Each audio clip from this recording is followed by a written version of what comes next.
예수님이 십자가 달려서 돌아가실 때까지 십자가와 그리고 십자가에 부딪히는 마음들.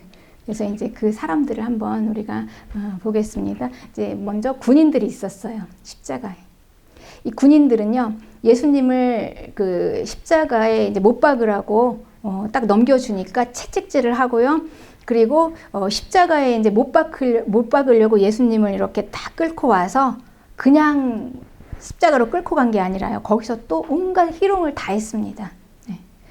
네. 군인들의 손에서 우리 예수님이 희롱을 당하셨는데요. 옷을 다 벗기고요.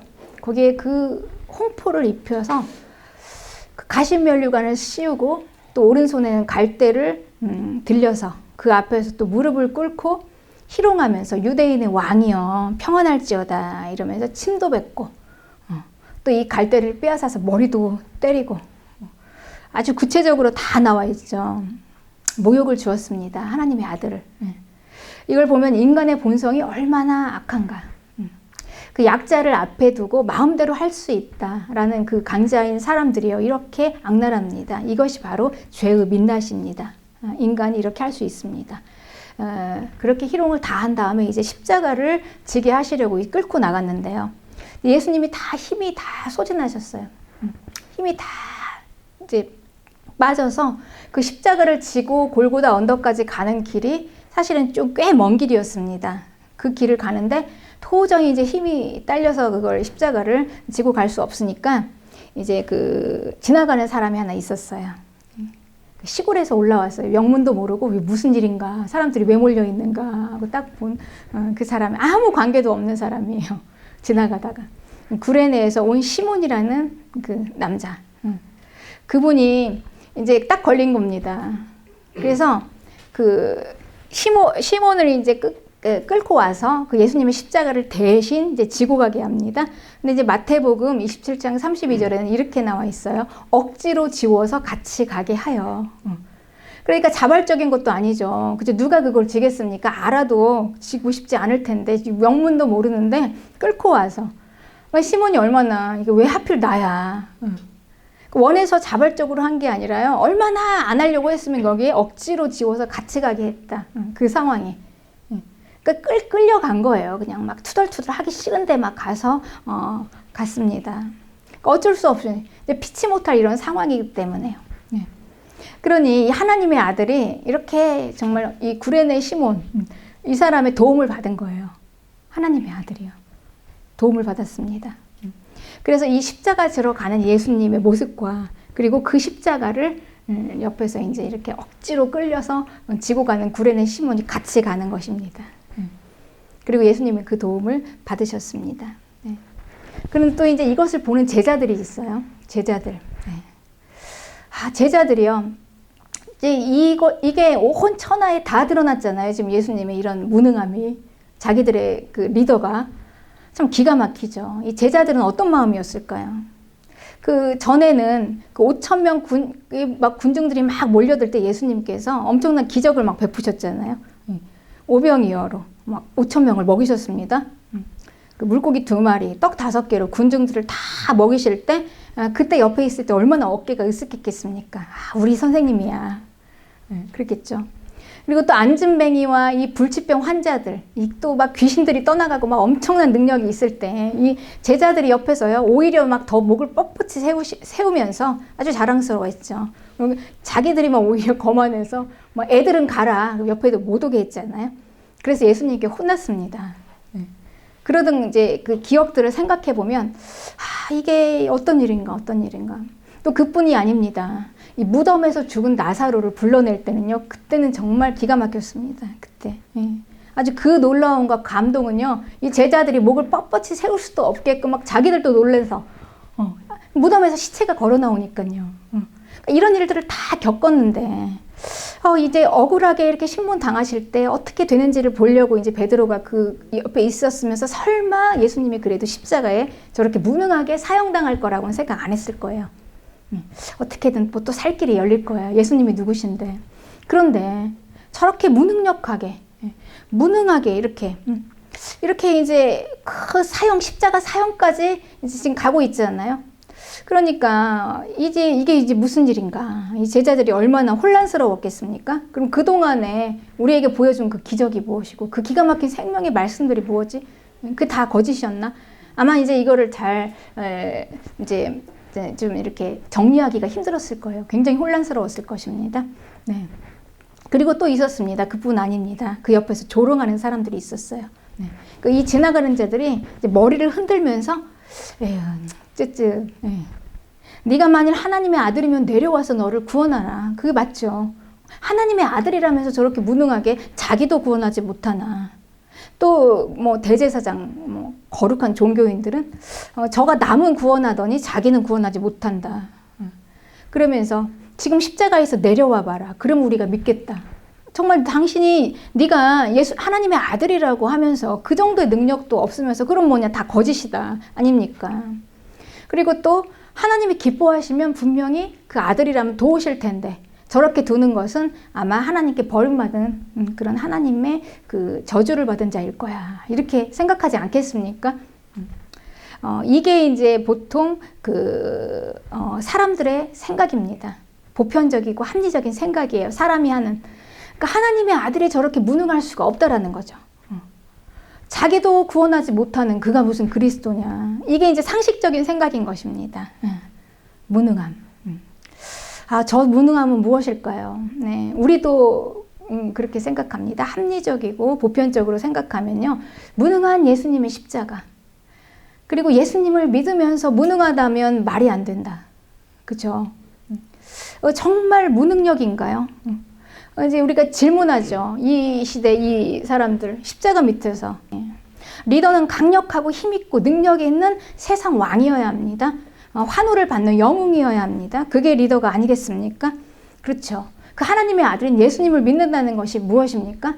내가 기도하는 기도가 다 응답이 되고 내가 사업도 잘 되고 내가 힘있게 일어서야 되는 거 아닙니까? 내 좋은 대로 내가 원하는 것이 이루어져서 그게 강화가 되어서 가장 힘있는 신이어야 하지 않습니까? 다 잘 되어야 되지 않습니까? 그런데 이런 무능력은 무엇입니까? 그 무능력한 십자가 앞에서요. 우리 모두의 다 질문입니다. 네. 왜 무능력합니까? 하나님의 아들인데. 네, 그렇습니다. 이제 갈등. 네.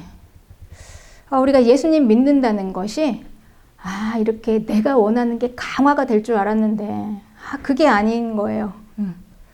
왜 이런 어려움은 뭐지? 이런 그러니까 무능력한 이런 삶을 뭐지? 근데 그때 이제 이 십자가가 나오는 것입니다. 무능력한 십자가가 우리 앞에 딱 나타나요. 그때도 하나님의 아들이 달렸지만 무능력한 십자가가 오늘 그 십자가를 믿는 우리들 앞에 아주 무능력한 모습으로 나타나는 거예요. 네. 나는 이런 걸 원했던 게 아닌데, 네. 그 십자가, 이제 고난을 우리가 원했으면 왜 예수님을 믿겠습니까? 그렇지 않습니까? 네. 우리가 뭐 고난 받으려고 예수님을 믿겠습니까? 네. 우리가 내가 죽으려고 교회 왔습니까? 예수님을 믿겠습니까? 잘 살려고 우리 믿어본 거 아닙니까? 처음에는. 그쵸? 뭐 직장이 없어서 좀 어떻게 잘 돼보려. 자식을 위해서 이렇게 와서 기도해보고. 우리 그러려고 다 왔는데, 그 무능력한 십자가가 딱 내 앞에 딱 있는 거예요. 그러면서 죽으라는 거예요. 고난받으라는 것입니다. 그러니까 이제 막 갈등이 생기는 거예요. 그거. 보기도 싫고 생각하기 싫어요. 내가 그러려고 예수님 믿고 여기 왔습니까? 당장 내 눈앞에서 치워버리세요. 이게 이제 십자가를 대하는 마음이죠. 그런데 우리가요, 예수님 믿는 것, 그게 바로 무엇인가? 이제 오늘 과연 예수님이 정말 그렇게 무능한 하나님의 아들이었을까요? 정말 하나님이 그렇게 십자가 앞에서 무력할까요? 이제 여기에 바로 이제 우리의 놀라운 메시지가 있는 것입니다. 십자가는 결코 무능하지 않습니다. 이제 우리가 그 다음 십자가 그 이후에 어떤 일이 일어났는가를 한번 봐야 돼요. 그러니까 사람들은 몰랐어요. 그냥 무능력한 것만 보여주는 것만 보니까. 그런데 한 3시쯤 되었습니다. 3시쯤 되니까 그때 예수님의 영혼이 떠나갔습니다. 십자가에서 죽으신 거예요. 결국 죽었습니다. 죽었어요. 네. 그런데 여러분, 죽을 때 여러분 혹시 능력 있게 죽는 사람 봤습니까? 아니죠. 우리가 죽음 앞에서는 누구나 다 무능력합니다. 네. 천하장사라도 아무리 이 세상에서 그냥 무엇을 이룬 알렉산더라도 죽음 앞에서는 한낱 무능력한 게 인간입니다. 죽음은 무능함이에요. 육체의 죽음을 이길 수 없는 것이 바로 무능력. 이게 바로 무능력입니다. 그러니까 왜 무능한가? 그러니까 예수님이 무능하지 않으셨으면요, 십자가에서 죽으실 수 없었습니다. 예수님이 만약에 하나님의 아들의 능력으로 막 천사들을 동원해서 그 자리를 완전히 그 기적으로 막 초토화시켰다고 한번 생각해 보세요. 만인이 기대하는 대로.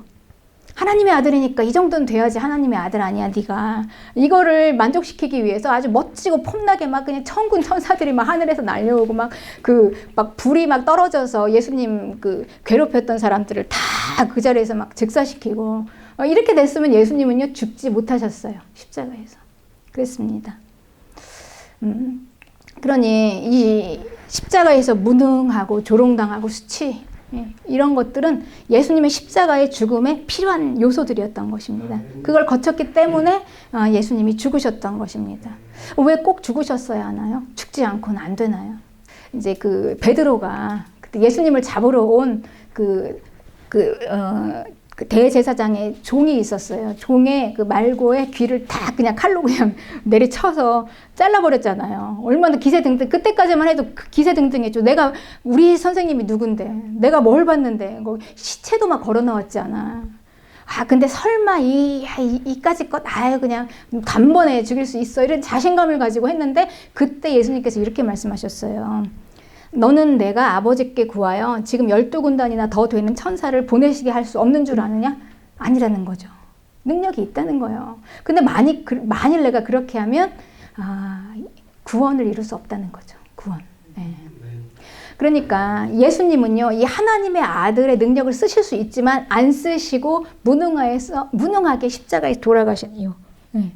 그러니까 안 죽는 것보다, 그러니까 사람들에게 능력을 보이고 싶은 그 힘보다 이 하나님의 아들이라는 막 그 찬사와 환호, 오병이어 먹이고도 막 그렇게 난리를 내잖아요. 사람들이 막 왕으로 막 추대하려고. 막 나사로가 살아났을 때는 굉장했겠지 않겠습니까? 주변 사람들 막 환호 지르고 막 다들 막 탄성 지르고 난리 났죠. 그러니까 이런 하나님의 아들이라는 찬사, 환호 이런 것들보다 예수님께 가장 더 중요했던 게 무엇일까요? 네, 구원이었습니다. 구원. 네. 구원을 이루는 거. 그러니까 우리에게 가장 중요한 것은 바로 이 구원입니다. 우리는 예수님과 같이 가요. 따로 갈 수가 없습니다. 네, 그렇습니다. 그러니 이 구원 앞에서는 아무것도 아닌 거죠. 네, 이 구원은 예수님이 죽어야 이루어질 수 있는 일인 것입니다. 네, 그렇습니다. 이제 그 예수님이 이제 그래서 그렇게 죽으시고요. 이제 그 어떤 일이 일어났는가 두 가지를 기록하고 있어요. 마태복음에. 오늘 그 마태복음 27장 51절에는요. 그때 성소의 휘장이 찢어졌어요. 갑자기 성소의 휘장이 반으로 쫙 갈라지면서 쫙 열어지면서 뭐가 드러났냐면 성소가 드러났어요. 지성소. 지성소에는 뭐가 있는 곳이냐면 하나님이 임재하시는 거예요. 하나님의 임재하심. 그럼 왜 성소의 휘장을 거기에다 쳐놨을까요? 아무도 못 들어가게, 안 보이게. 그거는 이 하나님, 거룩하신 하나님 앞에 감히 허물 많은 인간이 어떻게 쓰고 존재할 수가 없었어요. 그러니까 하나님의 면전했으면 죽었습니다. 사람이. 그 감당을 못해서. 하나님이 그런 분이십니다, 여러분. 그러니까 우리가 예수님으로 우리가 은혜를 받기 전에 진짜 하나님은요, 너무 완전하신 분이기 때문에, 그러니까 웬만한 사람들 그 앞에 가면 다 불러 타 죽어요. 그 엄청난 그 하나님의 영광 앞에 아무도 이 코드가 너무 안 맞는 거예요. 어느 정도 코드가 맞아야 되잖아요. 그래야지 통하죠. 그런데 이거는 너무 강력하니까 하나님이 너무 완전하시니까 그 허물 많은 인간이 딱 그 앞에 가면요. 다 죽어요. 다 죽어. 살지를 못해요. 그런데 하나님 앞에 하나님이 오기를 원하세요. 그래서 사람을 보호하려고 휘장을 딱 쳐놓으신 거예요. 아무도 죽지 않게 하시려고. 그랬습니다. 그게 이제 휘장이에요. 그러면 이 휘장이 찢어졌다라는, 쫙 찢어져가지고 반으로 쫙 갈라지고 지성소가 드러났어요. 그러니까 하나님의 임재가 온 세상에 쫙 나왔다는 건 무슨 얘기입니까? 이제는 하나님 앞에 나와도 안 죽는다는 얘기예요. 안 죽는다는 얘기예요. 왜요? 왜? 예수님께서 예수님께서 우리의 모든 죄와 허물을 다 대신 지시고 그 몸으로 다 그냥 감싸 담으시고 그리고 십자가에서 내 대신 죽으셨잖아요. 내 대신 죽으셨습니다. 네. 그리고 나서 이 죄에 대한 내 그 허물 많은 그 인생에 그 처벌을 다 받으셨어요. 벌을 다 충분히 받으셨어요. 받을 만큼 다 받으셨어요. 조롱도 받으시고 핍박도 받으시고 그리고 결국은 마지막 십자가 사형 딱 이제 그거를 치른 거죠. 그러니까 이제 나에 대한 이 모든 죄, 처벌을 다 받으셨기 때문에 이제 하나님은 그걸 보고 우리를 용서해 주신 것입니다. 그러니 이제는 엄청난 사건이죠. 그 십자가에서 예수님이 돌아가시자마자 막 휘장이 쫙 찢어졌다는 건요. 엄청난 일이에요. 네. 그러고 나서 막 휘장이 쫙 생각해 보세요. 얼마나 난리가 났겠어요. 그 성소에서 막 휘장이 쫙 찢어져서 그 근처에는 아무도 막 대제사장도 함부로 동물의 피를 가지지 않고는 막 들어갈 수 없는 그 무서운 그곳이 막 쫙 열려졌으니까 아마 벌벌 떨었을 거예요. 그 근처에 있는 사람들은 죽을까봐. 휘장이 열려졌으니. 그 하나님의 영광의 휘장이 막 쫙, 막 이게 광채가 비치는데 얼마나 아이고, 죽으면 어떡하나. 막 벌벌 떨었을 것입니다. 무서워서. 그런데 한 명도 죽지 않았어요. 그뿐이 아니에요. 그 앞을 지나가도 그 휘장을 치우려고 자리를 정돈하려고 가도 아무렇지도 않았어요. 죽지 않았어요. 네. 이게 예수님이 그래서 우리를 위해서 죽으셨기 때문에 이게 무능한 십자가입니다. 무능한 십자가. 그 무능한 십자가를 보면서 누가 이게 나 때문에 내 죄 때문에 저분이 저렇게 하나님의 아들이 저렇게 돌아가신다고 아무도 그렇게 생각하지 못했다는 것입니다. 그리고 무시했죠. 그 진리를. 그러니까 세상이 무시해도 하나님의 아들은 분명히 하나님의 아들입니다. 내가 모를 뿐 하나님의 뜻은 분명히 이루어집니다. 아주 완벽하게. 그리고 또 이 마태복음 27장 52절에 보면은요, 또 이제 이런 일이 일어났어요. 땅이 진동하며 막 바위가 터지고 무덤들이 열리고 자돈 성도들의 몸이 많이 일어나되. 그러니까 막 갑자기 막 땅이 막 진동하고 바위가 막 터지고 무덤 문이 갑자기 확 열리더니 거기 시체들이 다 걸어와서 나오는 거예요. 여러분 이렇게 한번 셌다고 생각해 보세요. 막 무덤에서 막 그 시체들이 다 걸어 나옵니다. 그러니까 이거는요, 신비한 현상이 아니라 하나님의 생명의 능력 이런 거라는 것입니다. 이게 생명의 능력이에요. 그러니까 하나님의 아들이 십자가에서 이게 죽으시면서 이 몸에서 영혼이 떠나가셨죠. 그 과정 중에 하나님의 생명이 노출됐어요, 땅에. 그러니까 이 땅이 감당이 안 되는 거예요. 하나님의 생명의 능력 때문에. 이 땅과 만물이 다 감당이 안 되니까 막 진동을 하고요. 이제 막 그 힘 때문에 막 바위는 터지고요. 네. 그리고 그 생명의 능력으로 다 죽은 성도들의 몸이 다 일어났습니다. 엄청난 생명의 역사가 보여진 것입니다. 이게 이제 하나님의 생명의 능력을 우리에게 보여주는 장면입니다. 이 하나님의 생명이 어떤 건가? 엄청난 거다, 이거는. 하나님의 생명은 죽을 수 없는 생명인데 사람이 아무리 죽이고 십자가에 못 박히고 저기다가 막 죽여놔도 그 생명은 육체의 죽음 안에 갇혀 있을 수가 없다는 거지. 죽음을 이길 수밖에 없는 그 생명이다. 얼마나 큰 생명이 죽음도 막을 수 없는 그 생명. 그냥 죽음을 뚫고 지나가요, 그 생명이. 죽음을 막 뚫고 지나가서 막 살아나는 그 생명이 이제 닿았으니까 어떻게 감당이 되겠습니까? 만물이 막 진동을 하고 흔들리고 막 그 생명 때문에 막 벌떡 시체가 일어나고 이게 생명이에요. 이게 어마어마한 생명이에요, 여러분. 죽음을 이기고 나온 부활 생명. 이 어마어마한 이 생명이 바로 저와 여러분이 받은 생명입니다. 아멘. 믿으시기 바랍니다. 우리가 이 생명을 받았어요. 이 생명. 그리고 우리가 이 생명을 받았으니 이 생명의 놀라운 부활 생명의 능력을 이제 우리 삶 가운데 나타나야 되잖아요. 그러니 우리가 받을 이 축복이 얼마나 어마어마한 축복이냐는 거죠. 여러분 이 생명의 축복을 누리고 계십니까? 누리고 계시길 축복합니다. 네. 그래서 우리가 예수님께서 받는 이 생명, 이 축복에 비교하면은요, 우리가 예수님 믿는다는 게, 그냥, 단순히 여러분, 그냥 내 기도 그냥 하나 응답해서, 그냥 그 집값 좀 올라가고, 뭐 주식값 좀 올라가고, 여러분 생각해 보세요. 이 하나님의 생명 옆에 내가 원하는 거 한번 생각해 보세요. 어떠십니까? 비교가 안 돼요. 우리가 받을 축복을, 그거하고 비교할 수가 없어요. 예. 그러니까 이건 오직 이 하나님의 생명인데, 예. 내 자녀 좀 잘 되고, 내가 원하는 거, 내 생각 좀 내 뜻대로 이루어지고, 내가 원하는 대로 되고, 이거하고는 비교가 안 되는 생명입니다. 그래서 이게 저희가 이제 목회 철학이에요. 저는 이게 이제 열매가 증명을 해요. 우리가 부활 생명을 받았으면 나타나야 돼요. 그 축복은 우리가 상상할 수 없는 축복입니다. 그냥 뭐 내가 원하는 거 되는 거 정도가 아니에요. 그거하고는 비교할 수가 없어요. 그래서 우리는 예수님 믿고 이 부활 생명을 받았으면 이 부활 생명을 누리는 삶을 살아야 합니다. 살아야 해요. 우리가 이 땅에서. 우리가 아니면 누가 그 부활 생명을 보이겠습니까? 그렇습니다. 그런데 이 부활 생명은요, 지금 죽음 이후에 나타난 생명이죠. 죽어야 다시 살아나는 그 하나님의 생명입니다. 그러니까 이 부활 생명은요, 우리가 죽어야지만 누릴 수 있는 생명인 거예요. 네. 내가 죽어야, 우리는 이건 내 것이 아니에요. 부활 생명. 애초에 내가 가지고 있던 것이 아닙니다. 나에게는 없는 거예요. 그러니까 내 것으로 누리는 거 아니에요. 그러니까 우리가 예수님 믿는 거는요, 자기 개발을 좀 해서, 그냥 마음 수련 좀 해서, 내 거 개발시켜가지고 좀 극대화시켜서 잘 되어서 이기는 거, 여러분, 그 정도 차원이 아닙니다. 어떻게 내 것이, 여러분, 나에게 어떻게 이런 생명이 나올 수가 있겠습니까? 우리는 없어요, 이게. 우리 것이 아니에요. 그 무엇입니까? 이거는 예수님께 받은 생명이에요. 그래서 내 것이 죽어야지 나오는 것입니다. 그렇습니다.